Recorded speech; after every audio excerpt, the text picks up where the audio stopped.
Bem-vindo aqui para mais um vídeo que nós vamos conversar sobre o entorno da nossa Bolsa de Valores, com aquelas informações, notícias, informes, boatos, rumores que ficam ali e que quando nós olhamos e damos a devida atenção e daí tiramos uma interpretação ajustada, isso nos ajuda muito com as nossas tomadas de decisão. Eu vou falar de 3 assuntos preponderantes no dia de hoje. Hoje é quinta-feira, dia 12 de dezembro de 2024, agora são aproximadamente 4 horas e 10 minutos da tarde. E nós temos, então, algumas informações que são relevantes. Por exemplo, a CEMIG e anúncio de pagamento de proventos. É preciso tomar cuidado com esse anúncio para que você entenda bem do que se trata, para você não acabar comprando indevidamente as ações esperando proventos que não virão. A Alupar, que está dentro de um processo, vai iniciar pelo menos, né, de recompra de ações. E eu vou explicar que isso pode impactar para o acionista. E também, a gente sabe que no dia de ontem saiu a deliberação do Copom com relação ao aumento da Selic, e esse aumento da Selic fez a Bolsa, que ontem já tinha sorrido um pouquinho, hoje vir abaixo de uma derrubada fenomenal. Nós vamos dar uma olhada em tudo isso que aconteceu. Eu vou começar aqui com a CEMIG, que emitiu esse aviso aos acionistas. Note que esse aviso aos acionistas ele é do dia 10 de dezembro de 2024 e diz respeito a pagamento da segunda parcela dos proventos. Vai efetuar esse pagamento no dia 27 de dezembro de 2024, é o último dia de funcionamento da nossa Bolsa de Valores. E diz respeito aqui a 4 parcelas de juros sobre capital próprio e uma parcela de dividendos. O que você precisa atentar, aqui tem a data que esses valores foram aprovados. Veja aqui, juros sobre capital próprio diz respeito ao ano de 2023, nos meses de dezembro, novembro, junho e março. E os dividendos dizem respeito ao ano de 2024, neste ano, porém, lá no dia 29 de abril, provavelmente o dia da Assembleia Geral Ordinária da companhia.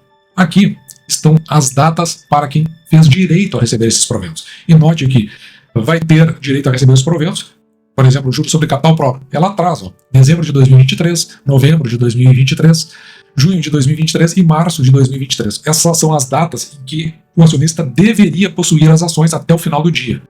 E na mesma toada, para os dividendos. Só que a data é do dia 29 de abril de 2024, mesmo dia, acredito, tenha sido da Assembleia, e nesse dia o acionista deveria possuir as ações. Os valores que serão pagos vão totalizar aqui R$1,5 bilhão de reais, o que vai dar aqui, deste lado, os valores, né, por ação para cada um dos dias de pagamento, e aqui embaixo o total chegando a quase 71 centavos. Quando a gente fala aqui de juros sobre capital próprio, lembre-se que a retenção de 15% de imposto é retido na fonte, portanto ainda precisa fazer um desconto, ele vai reduzir o valor líquido àqueles 70 centavos. Também dentro do mesmo aviso aos acionistas, foi informado que as frações decorrentes de bonificação deliberada na, olha só, Assembleia Geral Ordinária e Extraordinária, e essa Assembleia Geral Ordinária e Extraordinária, ela é do dia 29 de abril de 2024, a mesma data em que foi deliberado sobre esses proventos. Então lá houve uma bonificação. Então tinha um percentual lá a ser pago por ação, conforme o número de ações que o acionista tinha na data. Então, lá no final das contas, sempre tem algumas sobras. O que houve de sobras são frações, né, que são aglutinadas e alienadas nas quantidades aqui, de 15.900 aproximadamente de ações ordinárias e 146.000 de ações preferenciais. No dia 16 de 9 de 2024, por exemplo, setembro agora, né, deste ano, mais ou menos ali pela metade do mês, elas foram contempladas com os seguintes valores: as ações ordinárias R$ 14,44 e as ações preferenciais, que normalmente é a intenção do acionista, a R$ 11,68. Aqui é importante você guardar esse número porque, numa eventual compra, esse aqui pode ser um parâmetro para você comprar. Se você consegue, nos dias de hoje, comprar essas ações abaixo de R$ 11,68. Mas essas ações foram alienadas, ou seja, foram vendidas, né? Retornou-se o valor e esses valores vão ser creditados para os acionistas que fizerem direito também no dia 27 de dezembro de 2024. Importante, não adianta você comprar ações da CEMIG agora esperando esses proventos, porque eles são de datas retroativas. Então esse é o detalhe que você precisa prestar atenção. Indo para a Alupar, ela soltou esse fato relevante. Aqui também é importante a gente conversar um pouquinho sobre a data dele, né, esse fato relevante. Ele é do dia 11 de dezembro de 2024, portanto o fato relevante é do dia de ontem. E o que acontece nesse fato relevante? Houve aqui a aprovação, em 11 de dezembro, no dia de ontem, do programa de recompra de certificados de depósitos de ações representativos de uma ação ordinária, ou seja, cada um desses certificados representativos, eles são compostos de uma ação ordinária e 2 ações preferenciais. Daqui está falando de units, na verdade. Está falando da LUP 11. E aí o que vai acontecer? O que eles estão pretendendo fazer aqui? O programa de recompra abrangerá a aquisição de 3.720.536 units. Então essas units, elas têm aquilo ali, uma ação ordinária e 2 preferenciais. Por conseguinte, então, vão ser 3.700.000, deixa eu marcar melhor aqui para você entender do que eu estou falando. São 3, aqui embaixo, 3.720.536 ações ordinárias e 7 milhões, que é o dobro, né? 441.072 ações preferenciais, nessa ordem. Se você somar tudo isso aí, vai dar em torno de 11,1 milhões de ações. Isso corresponde, em termos de capital social da companhia, a 1,17%. Hoje estão em circulação aproximadamente 151 milhões e meio de ações ordinárias e 303,3 milhões de ações preferenciais. Se somar tudo isso aí, vai dar em torno de 454 milhões de ações. Se você colocar o número de ações 11,1 sobre esse valor dos 454 milhões de ações, você verá que se está uma intenção de recolher do mercado aproximadamente 2% dessas ações. E atualmente, interessante, não há valores mobiliários mantidos em tesouraria, ou seja, não tem ações em tesouraria. Quando a companhia compra essas ações, elas vão para a tesouraria e ações em tesouraria não recebem dividendos. Portanto, retirando esses 2%, um pouco mais de 2%, o acionista ele tem uma possibilidade de receber, uma certeza, né, de receber mais dividendos por conta das ações que ele possui, já que haverá menos ações em circulação. O prazo máximo para essa aquisição é o regular, né, de 18 meses, 1 ano e meio para que isso aconteça. Normalmente não chega lá e muitas vezes se renovam esses prazos e mais adiante essas ações que são colocadas em tesouraria, normalmente elas vêm a ser canceladas. A nossa terceira abordagem, eu peguei essa notícia aqui da Bloomberg Linha, o canal aqui assinante da Bloomberg Linha, e é uma reportagem assinada por redação aqui do Brasil e ela saiu no final do dia de ontem. O Copom eleva a Selic em 100 pontos base. Cada 100 pontos base significa 1%. Os caras gostam de botar nesses números aí. Então é porque vai, por exemplo, 0,01% é 1 ponto base, 0,02%, 2 pontos base, e depois quando chega lá 0,99 são 99 pontos por cento, são 99 pontos base, então 1% são 100 pontos base. Então aumentou na verdade em 1%, é só por conta da linguagem que é utilizada. Então veja aqui, o Banco Central elevou a taxa básica de juros em 1%, tá? E ela subiu, ela está em 11,25%, e ela sobe para 12,25% ao ano. O mercado estava esperando meio ponto, uns mais céticos falaram em 0,75%, a gente comentou isso aqui no canal, e tinha uns bem mais hard nesse aspecto, que eles chamam aqui, ó, os hawkish, que são aqueles que têm a visão mais piorada. E, desculpa essa expressão. E o que acontece? Eles acabaram acertando porque foram os que jogaram mais para cima, né? Então era a menos conservadora de todas as visões. A mais conservadora era de meio ponto, tinha o pessoal ali no meio do caminho, com 0,75, e só que chegou a um ponto, né? Isso aí realmente, para mim, trouxe bastante surpresa. Isso aí sinalizou, e ainda, né, na verdade, não que isso tenha sinalizado, mas o Copom veio a sinalizar mais 2 aumentos da mesma magnitude nas próximas reuniões que acontecem. Se eu não estou enganado, até março acontece mais 2 reuniões, o que levaria a taxa para 14,25%, muito parecido com a taxa quando a presidente Dilma foi impeachmentada lá em 2017, estava batendo nesses 14,5%. Mas talvez só uma coincidência.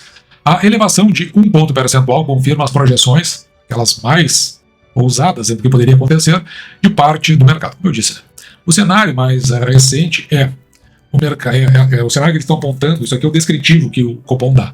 É por desancoragem adicional das expectativas da inflação, então eles estão imaginando mais inflação,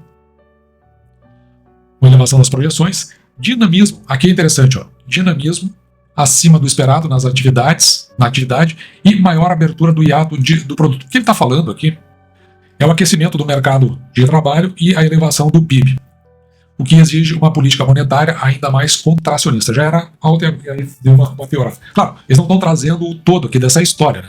Porque eles estão fazendo uma leitura que não está escrita no relatório, deve ser por uma questão política, eu imagino, porque eles devem ter uma conclusão do por que o PIB subiu tanto e por que tem maior atividade no mercado de trabalho. essas são as duas premissas principais. Então eles estão enxergando uma coisa que, se por um lado nós entenderíamos, pô, isso é algo positivo, eles viram assim, olha que tem um negócio aqui que está meio estranho. Como é que esse PIB está subindo se não tem nada realmente efetivo acontecendo na economia? Como é que tem uma maior atividade no mercado de trabalho se a economia, de fato, em números objetivos, não sinaliza esse crescimento? Então eu imagino que eles foram por esse caminho. É aquela história, eles sabem algo que a gente ainda não sabe. Então, ao avaliar o cenário doméstico, o Copom apontou que o conjunto dos indicadores de atividade econômica e do mercado de trabalho segue apresentando dinamismo, com destaque para a divulgação do PIB do terceiro trimestre, que indicou a abertura adicional do hiato, ou seja, um crescimento maior do que o esperado. Todos esses indicativos apontam para isso, né? Uma elevação da inflação. A gente olha o boletim Focus toda semana e a gente viu que realmente, na expectativa do mercado, acabou dando um salto de uma semana para outra, bem diferente do que vinha acontecendo. Né? Então, esses saltos aí, eles ficaram nesse entorno, aqui 4.8, 4.6, lá no fechamento do ano. Isso aí, eu acredito que também foi mais um dos sinalizadores que levou o Copom a ter a imposição de uma taxa de juros mais elevada. E a consequência está aí. Ibovespa, aqui embaixo, agora 16 horas e 25 minutos, a 125 abaixo, né? Os 126 mil pontos, caindo aqui 2,76% ontem. E aqui uma coisa curiosa, aliás, até antes de falarmos sobre essa questão curiosa, note que o conjunto aqui está tudo vermelho, né? Banco do Estado do Rio Grande do Sul a 10,25, Banco do Brasil 24,69. Quem não cede é BB Seguridade. Nós estamos de olho, nós vimos agora há pouco, né? Na CEMIG 14. Aqui é CEMIG 3, desculpa, não é essa. CEMIG 4, 11,43. Nós vimos o preço agora há pouco da CEMIG, pelo qual aquelas sobras foram alienadas, então aqui está 11,42, está abaixo, talvez seja um indicativo aí, algo para se prestar atenção. Mas aqui embaixo, a ISA Energia, R$ 24,67, parece as ações todas se oferecendo. O que teve de curioso aqui? Está vendo o fechamento? Ontem fechou a 129.500 pontos, mas isso foi depois da reunião do Copom. Do meio para o final da tarde, chegou a estar acima dos 130 mil pontos. E isso é a curiosidade, vamos supor, 130 mil que esteve no meio para o final da tarde ontem, para agora a gente está falando aqui em 126 baixo, 125 mil pontos alto. Aqui tem algo que eu trago de um pouco de informação, um pouco de ensinamento. Com base no nosso livro de referência do Décio Bazin, Faça Fortuna com Ações, antes que seja tarde. Lembrando que o antes que seja tarde ele está se referindo ao tempo que a gente pode ter de vida. Quanto mais idade nós temos, nesse caso, né? Então significa que nós temos que fazer aportes mais consistentes. Quanto mais jovem nós começamos, os nossos aportes podem ser pequenininhos e depois lá no final, em muitos casos, chegam a superar os aportes mais consistentes dos que têm mais idade. Então, começar cedo. Esse é o ensinamento aí do nosso livro. Mas, neste caso específico, eu sempre trago esse lembrete. Veja, preços não sobem nem descem na Bolsa de Valores. Ou eles são levantados, ou eles são derrubados. Então, aquele crescimento que teve no final do dia de ontem, será que alguém já não tinha a informação e já estava se preparando justamente para a queda que fatalmente aconteceria depois da reunião do Copom? Eu não sei, mas são coisas que sempre nos deixam a pensar quando se trata de Bolsa de Valores. No sentido de evitarmos tomar sempre decisões precipitadas e depois acabar por nos arrepender. Então, eu olhei com bastante desconfiança, até pelo que aconteceu depois. A expectativa que eu tinha em relação ao Copom era de meio ponto para 0,75. Um ponto realmente me surpreendeu. Tem uma série de outros fatores, né? A questão de saúde do presidente da República. Tem outros detalhes, né? Por exemplo, a questão do nível de emprego, a atividade econômica, a abertura da curva do PIB, do hiato do PIB. Então nada disso aí parece consistente e, consequentemente, isso aí leva a uma tendência que acabou nos indicando que provavelmente teria um aumento significativo da taxa Selic, mas não nos patamares. Então juntou mais isso, o que aconteceu? Tá aí a Bolsa de Valores respondendo. Aquele crescimento pareceu bastante estranho no dia de ontem. Claro, nós não compramos nada, ficamos esperando, né? E hoje está se refletindo, ou seja, estão sendo abertas as oportunidades. E dito isso, eu vou ficando por aqui, espero que você tenha gostado. Despeço de você, desejando que você fique com Deus e deixando, como sempre, o meu grande abraço.